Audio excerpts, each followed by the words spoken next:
I got saved at the age of 15 while in high school.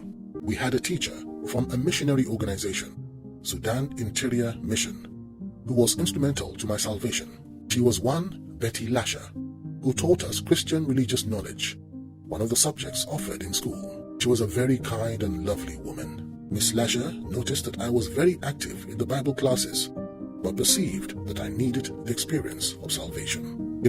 I was like Paul, very zealous in the Christian religion. It gave me joy more than any other thing. However, with my strong religious background, it was difficult for me to accept that I was not saved, because I had always been in the church all my life. Remember, I was born inside a church building. I started my primary school in church. The first class I attended was in a church building. Who then could be more saved than I was, I thought. I also thought that to be well behaved was enough. But Betty Lasher loved me into being born again. She would call me after classes, saying, "David, come over here. How are you doing? Are you fine?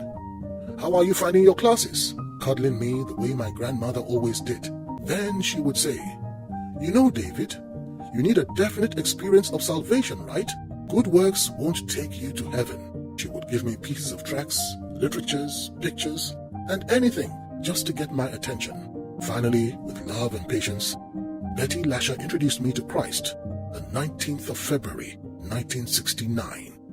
I gave my life to Christ and became a child of God. Immediately, I could feel the new life surge through me. From then on, reading the Word became a delight, no longer a religion. Miss Lasher gave me a little New Testament Bible of only the 4 Gospels and the Acts of the Apostles. My intention was to read through it in one day if I could, so every little time I had, I would read it. Sometimes I would recite many verses offhand. I was really eating it. The New Testament came alive to me so much that I used the revelation of my encounters in it to deal with tuberculosis, TB. As a victim of TB, one day in September 1969, I woke up in the night to discover that all the students had moved their beds away from my side of the dormitory. I had been coughing terribly. I felt so ashamed. I went out and stood on a little rock behind the dormitory and called out to God, saying, "Jesus, if it is true that you did all those miracles that I read about in the New Testament, Matthew, Mark, Luke, and John, do it again, or..." That was it. The terrible plague of tuberculosis ended that night and never to return. And that was some 52 years ago now. One day in 1970, something amazing happened. I was home on holidays, and suddenly my only surviving younger brother came down with measles.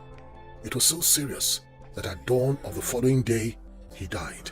My mother wanted to start wailing, but I said to her, "If you cry, he will be gone forever. Don't cry.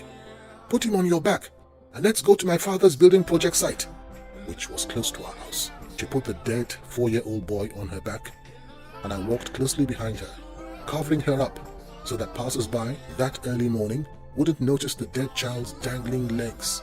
We went to the place, and I asked her to lay him down on the planks. Then I began to pray. I can't remember the contents of the prayer, but I remember screaming, "Jesus! Jesus! Jesus!" And bless God, the boy came back to life.